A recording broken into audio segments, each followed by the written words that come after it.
U.S. National Security Advisor Jake Sullivan is visiting New Delhi on Monday for talks with the country's leadership at the start of Prime Minister Narendra Modi's third term in office. It will be the first trip to India by a senior U.S. government official after Prime Minister Modi came to power for a third term. Sullivan will take part in a second meeting of the Initiative on Critical and Emerging Technologies. He will meet his Indian counterpart Ajit Doval.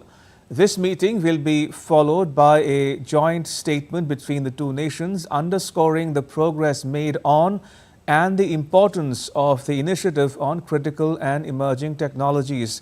Earlier on the 6th of June, US President Joe Biden and Prime Minister Narendra Modi had discussed Sullivan's upcoming visit to New Delhi during a call made by President Biden to congratulate Prime Minister Modi on his electoral win.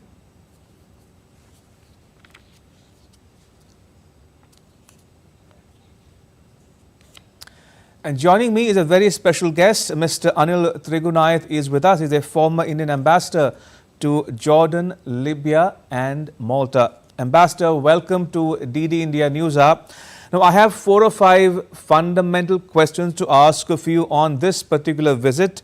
First, would you say that this visit would be high on both symbolism and substance alike? Symbolism, because this is the first high-level visit from the US in Modi 3.0, barely a week or just a little more than a week since Prime Minister Modi's inauguration. And 2, it will be high on substance as well, isn't it?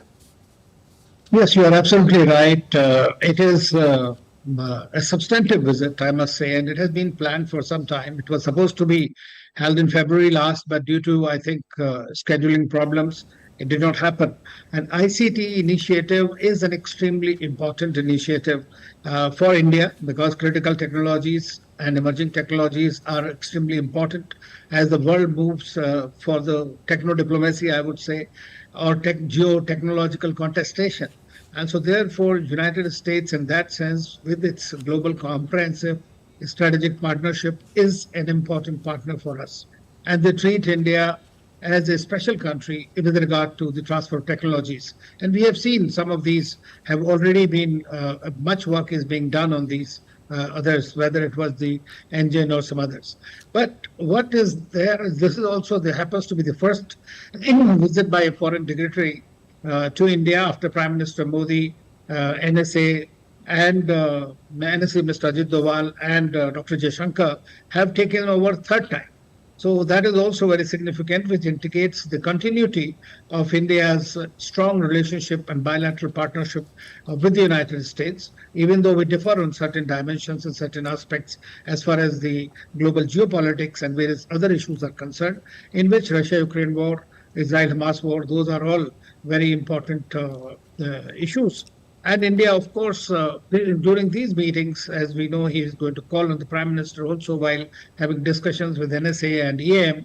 I'm quite sure that all these issues will be discussed. We just had the meeting in Switzerland, where India abstained on the signing of the joint communique, for the simple reason that the two parties need to be there. I mean, all stakeholders must be present.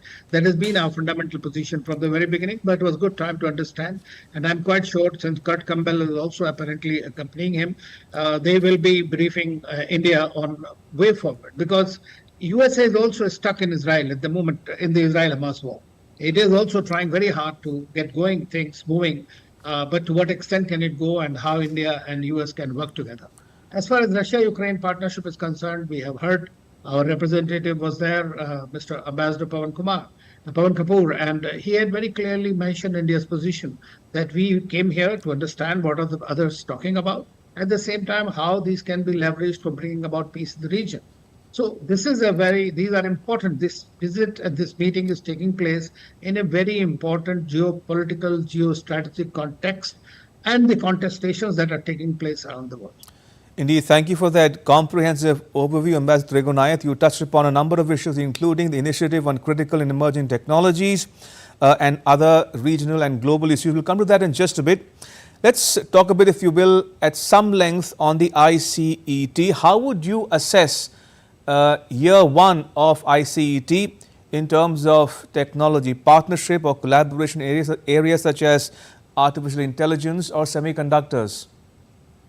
You know, recently, just a few days back, Prime Minister was in Italy, and in the Outreach Summit, artificial intelligence and the technologies were a major discussion point.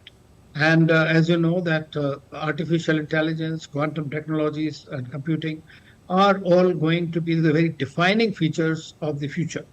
And therefore, it is important that a certain kind of regulatory mechanisms are introduced, which should be universal and not really be dictated to the rest of the world. It shouldn't happen like earlier cases we have seen. So that's why India, as you know, believes, Prime Minister Modi also said that AI for all. So that is what is India's approach, and not by as by some other countries who might try to have AI only for subjugation others or to control the technology this way. India has the technological heft, and therefore it is in a greater position to talk about it. So I think that on this particular issue, we both can work together, being the democracies and wanting the welfare of the world. Ambassador, I have time enough for two more quick questions to you. One, your thoughts on the way defense ties have shaped up of late between India and the US, especially in light of the initiative on critical and emerging technologies, be it transfer of technology, co-development, co-production, number one. And number two, in the regional context, because you mentioned Kurt Campbell's visit as well, along with Sullivan's, and he has been the Indo-Pacific czar of sorts for the US. How would you reckon the discussions would be on the Indo-Pacific, which could be a code for China as well? Well, I think that USA has emerged as our one of the leading defense partners, and they are also now interested in working with India in the Make in India program, and that has been there. But as you know, the most of the defense deals and the defense technology transfers do take time, and but as the Americans themselves say, that the trust is there with India, and they are also very keen on India becoming an alternate value and supply chain partner, a credible value and supply chain partner, which has been seen in our Quad statements and what we are doing with them in different areas. We have also signed all the foundational agreements, which have provided the requisite momentum, basically, for transfer of technology and for creating those kind of platforms that could be mutually workable and can be used. As far as the Indo-Pacific is concerned, it is somewhere we know that it is the Sino-US contestation, despite their efforts to play it down, remains the major problem for the United States.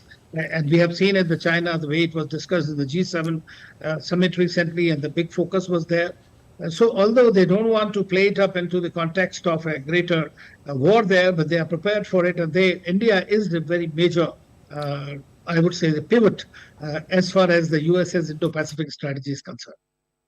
Ambassador Ranganayat, may I thank you for breaking it down for us and sharing your thoughts and insights with our viewers at home and abroad. Thank you for your time. Appreciate it.